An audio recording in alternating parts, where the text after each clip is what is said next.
in Braille? What the? I didn't know that was a thing. I do comedy, as you might have noticed, and I think it's kind of a big deal as a comedian when you like Google yourself and you're the first Google result. And today I Googled myself and I was the first Google result, and I was like super proud. Yes, thank you. Google thought I was like a State Farm agent from Yuma, Arizona, though. It's like, come on, Google, do some fact checking.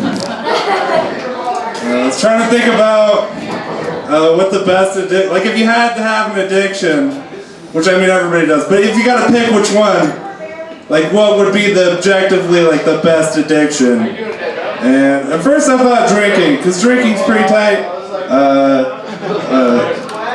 A lot of it is like you can get cut off of drinking. Like that's a good thing to have in an addiction. Somebody be like, oh, that's enough for you. You've had too much. Like I never get cut off at McDonald's, and believe me, I've tried. Like 7 Big Macs, and you're here by yourself. You want like fries and a drink with that? What are you doing? But I decided that the best addiction you could choose would be kleptomania. It's a really good. All that happens is you just get a bunch of free shit. That's the only thing. You just get free stuff. Occasionally you gotta like run once in a while. Like if that's the worst thing in your addiction, it's like a little light jogging. You're doing pretty good. But I think the best part about it would be nobody can really give you an intervention, right? Like somebody comes up to you like, hey, I think you got a problem, and you're like, hey, I think you got a toaster oven. Why don't you shut the fuck up? I had a dream. I was on stage. I was at an open mic. It was more of a nightmare. It was like a nightmare. I had a nightmare. I was at an open mic, and I forgot to put pants on. I just forgot pants. Came up on stage, just like, whoa, no pants. All right, let's do this. And then I just like riffed for 5 minutes and just crushed about not wearing any pants. And it was really probably the best way I've ever handled a nightmare. It's really great. Like I wish I could just handle all my nightmares like that. Like I'm just like in like open ocean, just surrounded by great white sharks. And then I just like grab a microphone and crush. Just do all my best shark material. What's the deal with fishing boat chum? Am I right, guys? Nurse sharks take forever to get ready. And hammerheads never ask for directions. Whale sharks, more like giant pussy fish. Who's with me? I like the movie Sharknado. I like it so much. I wish they'd make other animal disaster mashups, like Barricane or Tsunamigator. I think the game changer would be Camelanche. It's just like more like a buddy cop movie, like camels and avalanches coming together to fight whatever they both hate, whatever that is. But the scariest one would be Cheetah Kano. Which isn't as clever, but you can outrun a volcano, but you can't outrun cheetahs. What do you do in that situation? You know? Watch a lot of movies. One of my favorite movies is The Exorcist. And there's a part in The Exorcist where a little possessed girl says to the priest, your mother sucks cocks in hell. Which is not a nice thing to say to a priest. If you ever meet one, don't say that. But also, that means that there's people getting their dick sucked in hell, you guys. Like, it just doesn't sound as bad anymore, right? Like I just think of some like 13-year-old kid, and it's like grandpa walks in on him masturbating. He's like, you keep that up, you're going to hell. He's like, that's what I'm going for, dude.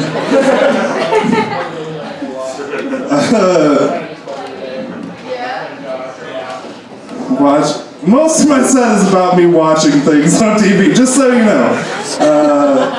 I like the show Mythbusters, and it's a great. it's a great concept, not so great content. Really great concept, which is if two 50-year-old men can't do it, it's impossible. I always expect the voiceover guy to be like, on the next Mythbusters, going to bed past 11. And menstruating.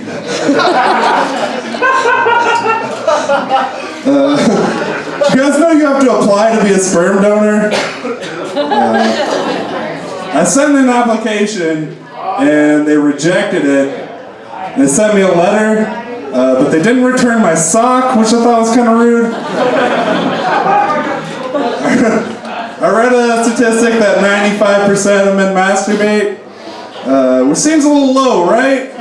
It's like just 5% of men don't have any dicks. Because if they don't have any hands, they'll kick a hole in a wall or something. They're figuring something out.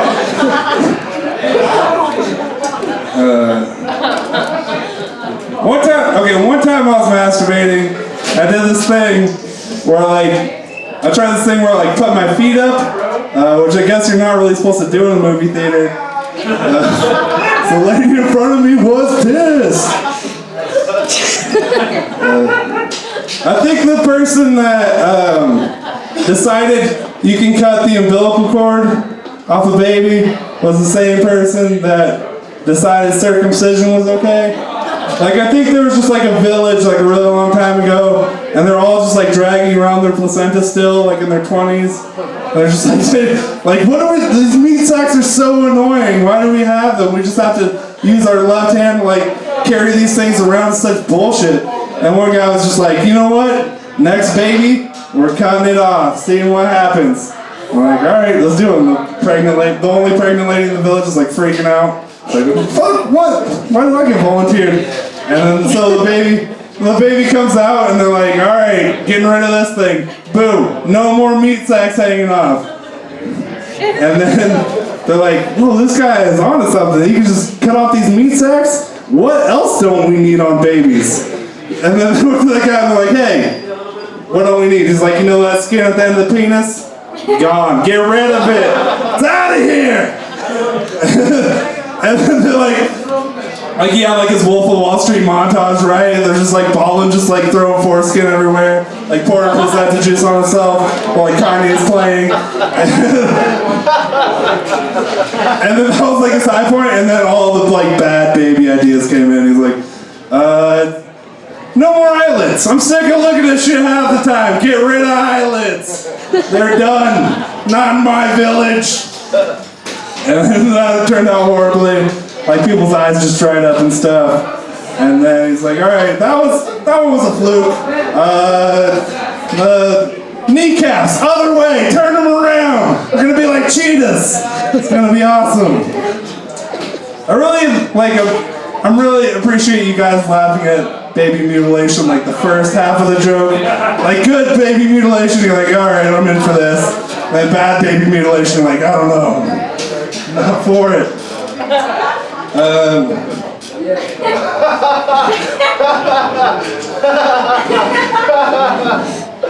I think the term registered sex offender is funny, because it makes it sound like it's optional. Oh, you blowing dogs? You want to sign up on this list? No, I think I'm just going to freelance for a while. I really like saying blowing dogs there, just because if I say something obvious fingering little boys and somebody comes up to me after the show and they're hey, my uncle went to jail for fingering little boys. That's just sad, right? But if somebody comes up to me after the show and they're hey, my uncle went to jail for blowing dogs, it's the best day I've ever had in my life.